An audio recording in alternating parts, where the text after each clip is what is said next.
बिस्मिल्लाहिर्रहमानिर्रहीम। अस्सलाम वालेकुम। कराची डायरीज में खुश आमदीद। आप देख रहे हैं न्यूज़ डेस्क और मैं हूं अतहर मतीन। दोस्तों, सबसे पहले आपसे वही रिक्वेस्ट कि अगर आप चाहें तो हमारे चैनल कराची डायरीज को सब्सक्राइब कीजिए ताकि हम और आप जुड़े रह सकें। कराची में जो कुछ कल हुआ वो नया नहीं है। वज़ीर आला हाउस के बाहर मटके फोड़े गए थे तो उस वक्त भी एमक्यूएम के अरकान असम्बली को डंडे पड़े थे और फिर वो गिरफ्तार हुए थे, मुकदमात बने थे। इसी तरीके से एमएनए आलमगीर खान जब उन्होंने वहाँ ट्रैक्टर से अपने कचरा डाला था फिक्सड की तरफ से तो उनके खिलाफ भी केस बने। और अब ये गुज़िश्ता रोज़ जो कुछ हुआ इसमें नई बात क्या है? नई बात ये बेसिकली कि ख़वातीन को डंडे पड़े। ये बहुत अरसे बाद हुआ कि पुलिस इतनी वायलेंट हुई, वो भी एमक्यूएम के खिलाफ। पुलिस वायलेंट तो है हमारी, लेकिन वो पसे पर्दा है। सामने आके आंखों में आंखें डाल के इतना धूल, टीचरों की पिटाई लगती रहती है, यहाँ पे मुख्तलिफ सरकारी मुलाजमीन की पिटाई लगती रहती है, लेकिन अरकान असम्बली की पिटाई। और सबसे बढ़कर ये कि वो सियासी कारकुन जो अपना हक मांगने के लिए जा रहे थे। इस वक्त दो चीज़ें बड़ी गलत हुई हैं।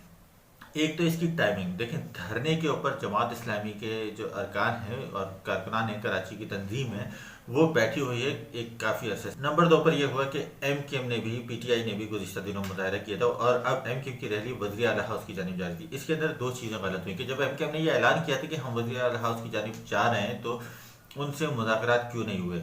आपने ये क्यों नहीं कहा कि अच्छा ठीक है आप कहीं और बैठ जाएं, हम आपसे बात करते हैं? क्योंकि उस सर्किल के अंदर वहाँ गैर मुल्की खिलाड़ी ठहरे हुए हैं, वहाँ इंटरनेशनल होटल्स हैं, वहाँ पर खिलाड़ी मौजूद हैं। तो कोई चाहता है, रैली करता है तो आप उसको इजाज़त देते हैं। बिल्कुल सब कुछ इसी तरीके से होता है। ये प्रोटेस्ट होता है दुनिया भर में, इसी तरीके से रिकॉर्ड किए जाते हैं, फिर मुज़ाकरात करके उनको ख़त्म कर दिया जाता है। उससे बढ़कर गलत ये हुआ कि वहाँ पर उन इंटरनेशनल खिलाड़ियों की मौजूदगी में आपने वहाँ से, अगर वो मुमकिन है वो खिड़कियों से अपनी देख भी रहे हो, आपने उन पर शदीद किस्म का तशद्दुद किया। ये है कि हमारा हाल, हमारी हुकूमत का।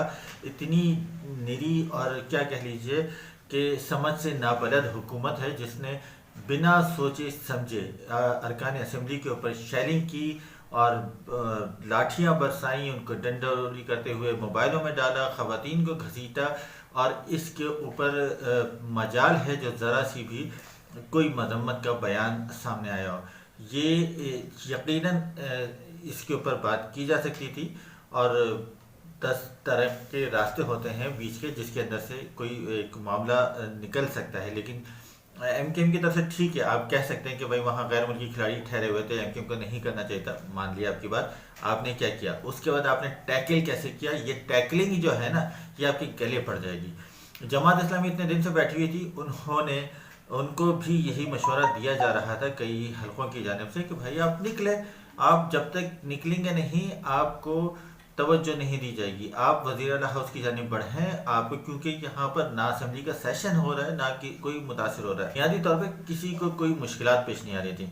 तो जमात इस्लामी अब एमक्यूएम आई तो सारा जो मंजर था वो जमात इस्लामी से हाईजैक होकर एमक्यूएम के ऊपर आ चुका है। एमक्यूएम जो है वो इस वक्त लाइमलाइट में आ चुकी है। एमक्यूएम के इस अमल में यानी ये हुआ कि जो शेलिंग से कारकुनान ज़ख्मी भी हुए थे तो यकीनन कुछ की हालत बिगड़ी। तो एक रुकन जो उनके हैं एमक्यूएम नॉर्थ कराची के अहदेदार उनको लेके गए, मोहम्मद असलम साहब को लेके गए NICVD। यकीनन उनकी हरकतें कल डिस्टर्ब हुई होगी, उनकी तबीयत बिगड़ी होगी तो वहाँ लेकर गए।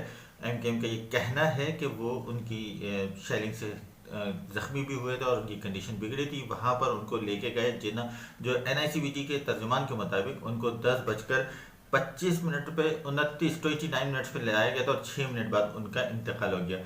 अब ये उर्फ आम में अगर आप गौर करें तो जिना ले जाओ एक आम सी बात है, क्योंकि जिना के सराउंडिंग में सारे अस्पताल आते हैं बड़े।